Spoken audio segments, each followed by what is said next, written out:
গাছ নবীকে চিনত। মসজিদে নববীতে খেজুরের গাছ দিয়ে পিলার করা হতো। বিষ্ণু ইসলাম একটা খেজুর গাছের মরা খেজুর গাছের পিলারের মধ্যে হেলান দিয়ে তিনি খুতবা দিতেন। বিষ্ণুনবীর বড় কষ্ট হতো।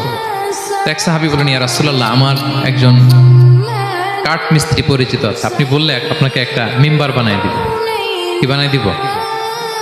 মিম্বার চিনেন তো না? কি করে জুমার খুতবা দেয় না বসে? তো সাহাবী বলে, ইয়া রাসূলুল্লাহ, আমার এক কাঠ মিস্ত্রি আছে, আমি একটা মিম্বার বানাই দিব আপনাকে, আরাম হবে, বসে বসে খুতবা দেবেন। বিষ্ণু ইসলাম বলেন, ঠিক আছে, নিয়ে আসো।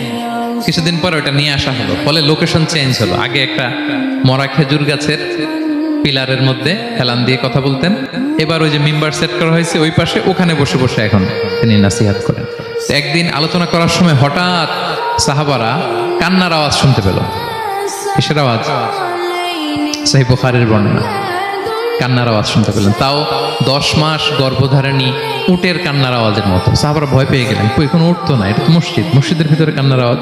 বিষ্ণু ইসলাম বুঝতে পারলেন। তিনি মিম্বার থেকে নেমে যে ওই যে আগে যেই মরা খেজুর গাছের পিলারের মধ্যে হেলান দিয়ে ওয়াজ করতেন, ওই পিলারটারে আদর করতে আরম্ভ করলেন। বিষ্ণু ইসলাম হাত দিয়ে যখন আদর করলেন, সাকানাত, তার কান্না বন্ধ হয়ে গেল। তখন বিষ্ণু ইসলাম বললেন যে, তোমরা বুঝতে পারোনি এটা কিসের আওয়াজ? এটা হচ্ছে ওই মরা খেজুর গাছের আওয়াজ। আমার বিরহে, আমাকে যে পায় না, তার গায়ে আমার পিঠ মোবারক লাগিয়ে আমি ওয়াজ করতাম, আমার বিরহে মরা খেজুর গাছ থেকে কান্নার শব্দ এসেছে। আজ ওই জায়গাটা চিহ্নিত করা আছে। এটাকে বলে মসজিদে নববীতে আল উস্তুয়ানাতুল হান্নান। হান্নান মানে কাঁদে এমন পিলার। সুবহানাল্লাহ বিহামদিহি। তাহলে পাথর বিষ্ণু ইসলামকে সালাম দিয়েছে, প্রাণী বিষ্ণু ইসলামের সাথে কথা বলেছে, মরা গাছ খেজুরের গাছ বিষ্ণু নবীর বিরহে কেঁদেছে। সুবহানাল্লাহ বিহামদিহি।